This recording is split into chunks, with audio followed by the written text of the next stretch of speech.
किसान एकता जिंदाबाद, मोदी सरकार मुर्दाबाद।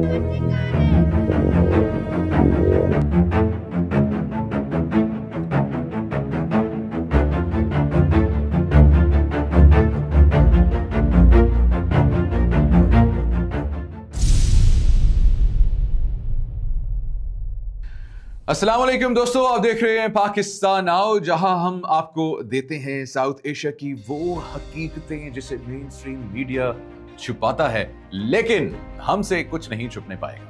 आज हम बात करेंगे भारत बंद 2025 की, एक ऐसी तारीखी हड़ताल जिसे 25 करोड़ मजदूर मोदी सरकार के खिलाफ सड़कों पर इस वक्त आ चुके हैं। ये सिर्फ मजदूरों का एहतजाज नहीं था, ये था नरेंद्र मोदी के फाशिज्म पर सीधा इल्जाम और हमला। इसके सियाको सबाक आपको थोड़े से बताते हैं कि भारत बंद क्या है। 9 जुलाई 2025 को 10 सेंट्रल ट्रेड यूनियंस और किसानी तंजीमों के इत्तेहाद ने एक मुल्क भर हड़ताल का ऐलान किया।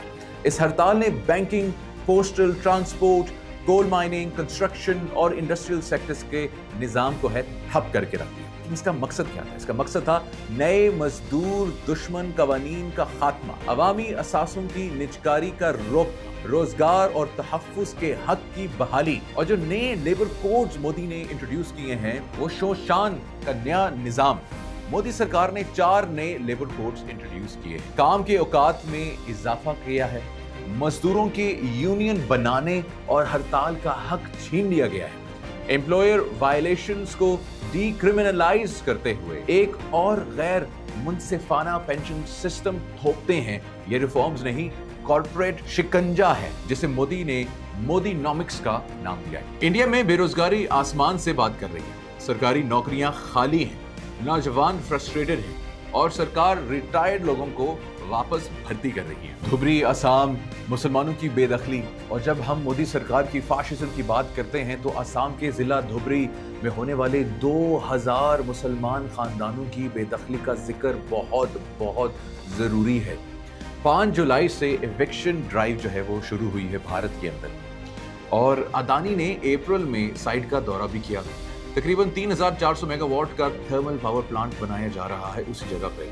लोगों को सिर्फ 50,000 रुपया दे के फ्लड प्रोन एरिया में बसाया जा रहा है। 357 केसेस हाई कोर्ट में पेंडिंग हैं, लेकिन लोगों को जबरदस्ती निकाला गया। पुलिस ने 3 औरतें जख्मी कर दी और 3000 से ज्यादा जवान इस ऑपरेशन में तैनात हुए। ये सिर्फ कॉर्पोरेट लूट नहीं है, यह है कम्युनल टारगेटिंग। ये कम्युनल टारगेटिंग है, और स्पेशली मुसलमानों की।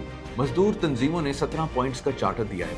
लेबर कोड्स की वापसी, पब्लिक सेक्टर की प्राइवेटाइजेशन रोकना, MGNREGA का शहरी इलाकों में इस्तेमाल, रोजगार का प्रोवाइड करना और जो वेज है उसमें इंक्रीमेंट लेके आना, हेल्थ, तालीम और सिविक सर्विसेज में बजट में इजाफा करना। लेकिन मोदी सरकार ने कोई जवाब देना जरूरी बिल्कुल एब्सोल्युटली नहीं समझा। सबसे ज्यादा अफसोस की बात है वेस्टर्न पावर्स की, यूनाइटेड नेशंस की, ILO की और G7 की खामोशी, जब 25 करोड़ मजदूर सड़कों पर इज्जत और हक के लिए लड़ रहे हों।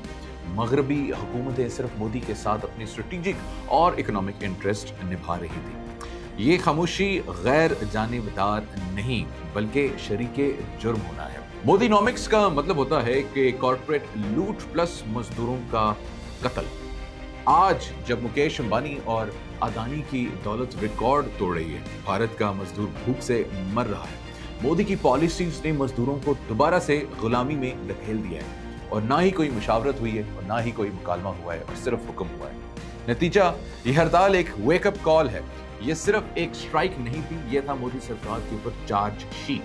राहुल गांधी खुद बिहार गए, जो जननी है लोकतंत्र की उस धरती पर, और जो वहां से खबरें आ रही बहुत सफल है। जो लोग इसमें शामिल भी नहीं हैं वो ये कह रहे हैं कि लोकतंत्र को बचाने की इस लड़ाई में हमारा समर्थन है।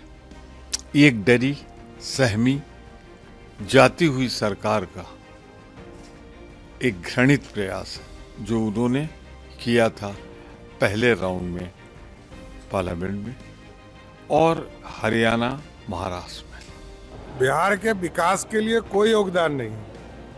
ये लोग पिकनिक मनाने वाले नेता लोग हैं, आते हैं जाते हैं।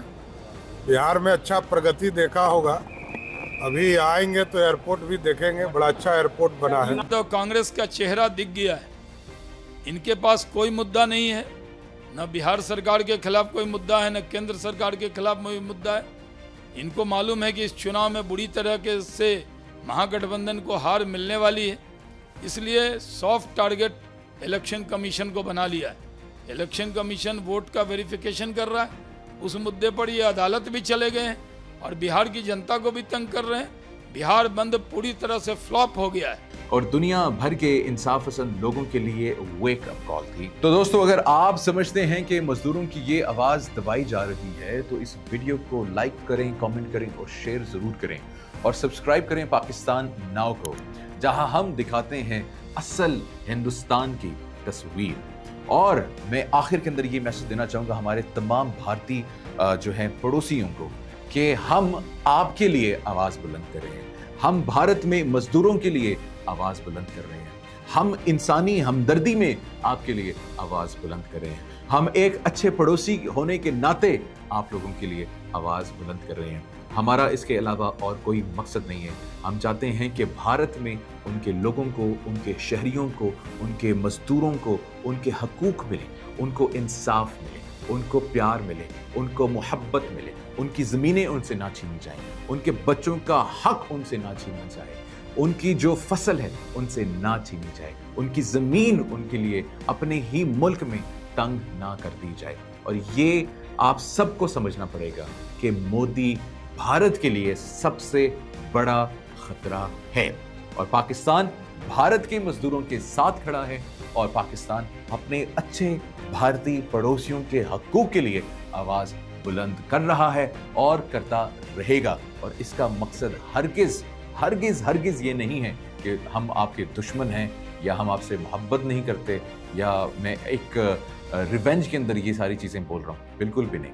हमें हमारा दीन सिखाता है कि अपने पड़ोसियों का ख्याल रखें और हम आपके लिए आवाज़ बुलंद कर रहे हैं क्योंकि आपका मीडिया, ये जो गोदी मीडिया है, ये आपका भारतीय मीडिया आपको कभी नहीं बुलाएगा, आपके हक के लिए कभी बात नहीं करेगा और आपके ये लीडरान सब बिक चुके हैं और ये आपके हकूक के लिए कभी बात नहीं करेंगे। तो मेरे भारतीय पड़ोसियों, मेरे बहन भाइयों, अपने हक के लिए खड़े हों और मोदी आउट कर दो भारत से अगर आप चाहते हो कि भारत और आप लोग सुकून से रहें और एक अमन की जिंदगी गुजारें। बहुत शुक्रिया।